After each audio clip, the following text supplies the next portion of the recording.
You know how you spend hours tweaking your website, changing colors, moving things around, trying to get more people to call you? Well, what if I told you that a couple of tiny words, literally just 3 or 4 words on a button, could be the reason you're losing customers every single day? I'm not kidding. Did you know that HubSpot's research shows that personalized CTA buttons outperform generic ones by 202%? 202%! That is crazy.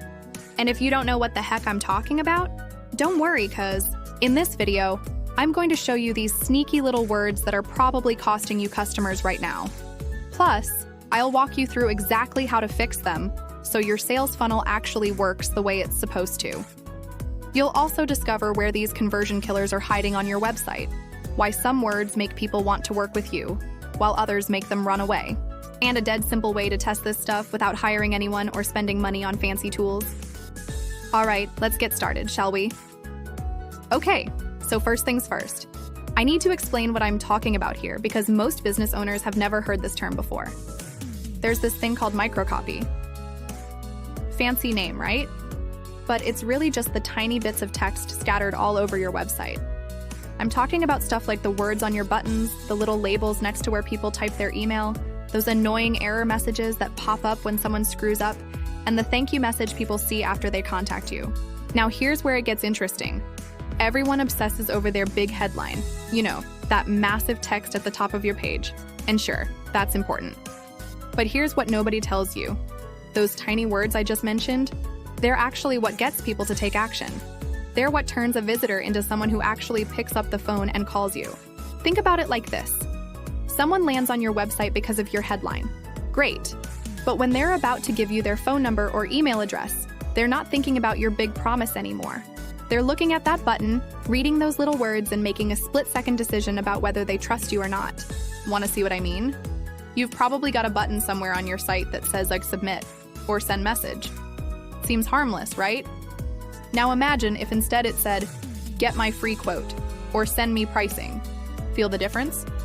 The first one is boring and tells them nothing. The second one makes it clear what they're going to get.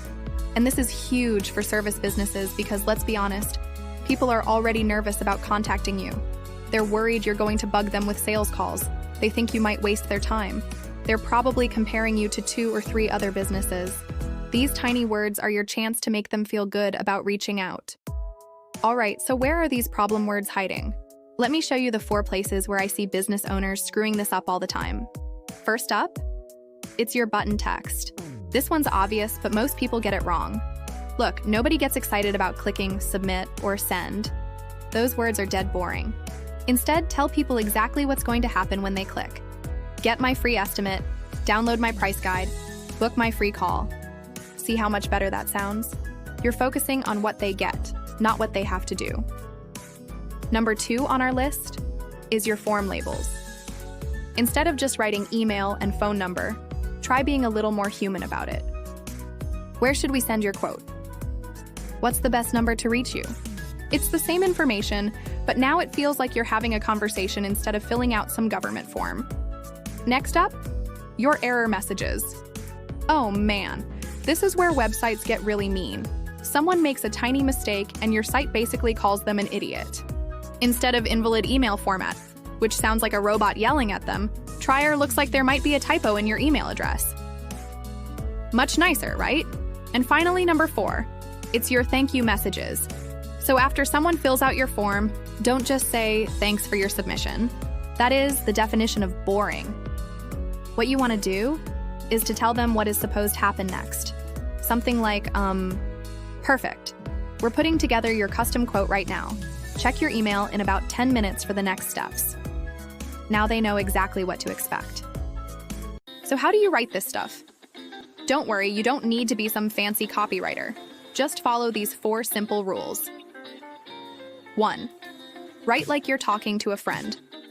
Seriously, that's it. If your friend asked how to contact you, would you say, please provide your contact information? No way. You'd say, what's your number? Or, how should I get back to you? Same thing applies to your website. 2. Focus on what they're getting. This is huge. Don't make people think about what they have to do. Make them think about what they're going to get. Instead of submit your information, try get your custom quote. Instead of contact form, try get pricing info. You're selling the benefit, not the action. 3, end their worries before they start. People are paranoid about giving out their information online, so address that stuff head on. Worried about spam? Add, no spam, just helpful tips. Scared of pushy sales calls? Try, we'll only call if you ask us to. Little things like this can totally change how people feel about your funnel.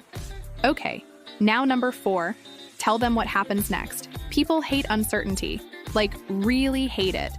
So spell out exactly what's going to happen after they contact you. You'll get an email in 5 minutes with your quote. Is way better than leaving them wondering if their message disappeared into the internet void. Now you're probably thinking, this sounds great, but how do I know if it's actually working? Good news.